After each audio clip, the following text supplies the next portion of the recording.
Hozirgi kunda MCM kobitlari ham ko'payib boryapti. O'shanga yarasha o'zini kamchiliklari ham chiqyapti. Mana o'sha Vanis datchik Onyx miya qo'yilgan.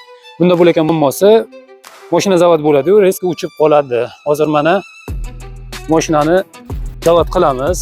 Xo'sh. Zavod qildik. Reska uchib qoladi. Yana zavod qilib ko'ramiz. Mana zavod bo'ldi, lekin mashinada o'zgarish yo'q, yana zavod bo'lib uchib qoladi. Tekshirgan paytimizda dvigatellarda muammo bo'lib chiqaryapti.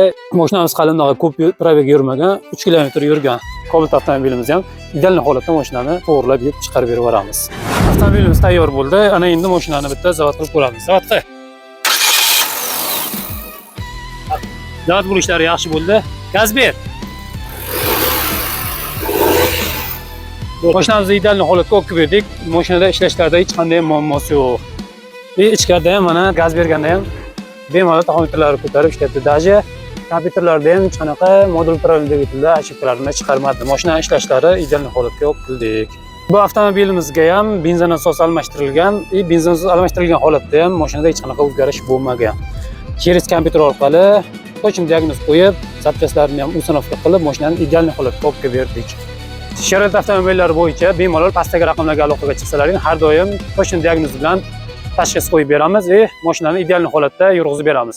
Pastdagi raqamlarga aloqaga chiqib kelaverasizlar.